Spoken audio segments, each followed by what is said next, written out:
mais kenn yéenewu ko lii. Alors le fonctionnement de la justice de manière générale noo ko apprécier ci surtout période reddition des comptes bi ñu nekk, mais aussi li nga wax sànq y a les arrestations, emprisonnement pour délit d'opinion yu ñu jàppoon ne peut-être régime bi bu ñëwee dootu fi am ndax niñ ko doon ŋàññee su Macky Sall loolu xew yépp est-ce que tax na tey ñu war a te garder la conviction qu'on a toujours une justice politisée wala y a toujours la mainmise du pouvoir exécutif? Am nay réformes judiciaires yu ñu fi yëkkati woon pour mu war ko soppi mais ba léegi yeggaguñ ci. Noo apprécier yëf yi est-ce que pour yow politique rax na ci effectivement wala on a une justice indépendante? La justice elle est indépendante parce que elle nous a quand même, qu'on le veuille ou non, permis de ne pas reporter les élections, de lire le droit quand il s'agit d'arbitrer. Kon il y a des gens d'honneur qui sont toujours là, mais quelque part je l'ai pas souhaité, mën na am ay défaillances wala des gens qui donnent des signaux pour différentes raisons, mais pour l'essentiel on a une justice indépendante. Mais li koy renforcer bokkoon na ci aussi la promesse de Diomaye de quitter la tête du Conseil supérieur de la magistrature. Je reste implacable dessus. Pour moi, le président de la République doit quitter le Conseil supérieur de la magistrature. Nee nañ dañ koy def Conseil supérieur de la justice, mais le président il reste. Mané, il change d'appellation, il est toujours là-bas. Ça me pose un problème. Mandé, su ma nee lii la les circonstances nag déterminent nos comportements, mais sur le cas, pour le cas d'espèce, tout ce qui renforce notre démocratie, je suis preneur. La preuve, yaa ngi woote pour diminution des partis, yaa ngi kii rationalisation financement non am na lu ko jiitu mooy avoir aujourd'hui des organes crédibles. Le législatif est un pouvoir, l'exécutif est un pouvoir, mais le judiciaire est un pouvoir. Tey dama ko gëm, le magistrat le plus gradé doit être aujourd'hui le président du Conseil supérieur de la magistrature. Loolu la CNRI recommandé woon d'ailleurs. Mais dafa am solo, magistrat préside le Conseil supérieur mais pas une république de juges, parce que là-dessus ci Conseil supérieur boobu war nañ ci dugal ñun les notaires, les huissiers, les huissiers, mais le président de la commission des lois de l'Assemblée nationale ak beneen gars yi Assemblée nationale ñu siège ci. Le patronat ñu am benn, les syndicats am ci benn. Sauf que magistrat yi d'accord ci ouverture boobu. Mais mënul bañ a am parce que on ne veut pas d'une république de juges. Okay. Parce que ils sont pas élus. D'accord. Ils sont nommés. Donc le président war na dem mais ñeneen nañ dugg. ñeneen dañu war a dugg mais ban signe nañuy joxe su dee lu mel noonu yaa ngi des ci boobu ba léegi quand on sait que ba léegi tout le monde sait que le parquet dépend de l'exécutif. Ouais. Ça pose un problème moo tax quelque part tu comprends à tort ou à raison pourquoi. L'opposition dit que ba léegi c'est téléguidé. Quand aujourd'hui mais prenez le cas de votre chroniqueur là, il doit être à 70 000 francs CFA pour qu'il soit aujourd'hui sous mandat de dépôt pour 70 000 francs. ñu ngi koy masawu d'ailleurs di ko ñaanal yàlla génne ko ci. mais ça me pose un problème. Lan moo sous-tendre loolu.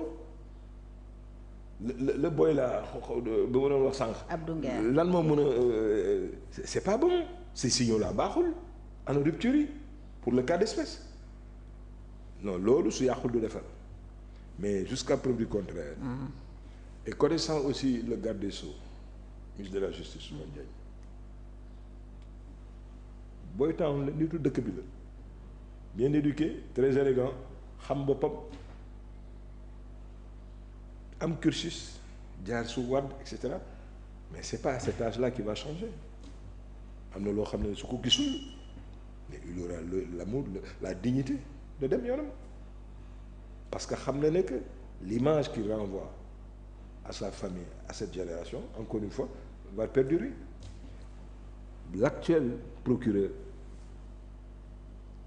dafa am nawle nañu rafet njort ci loolu am na loo xam ne kenn mënu ko comprendre parce que ça permet quelqu'un qui en a marre jox benn wax leen gars yi jël ko au rebond.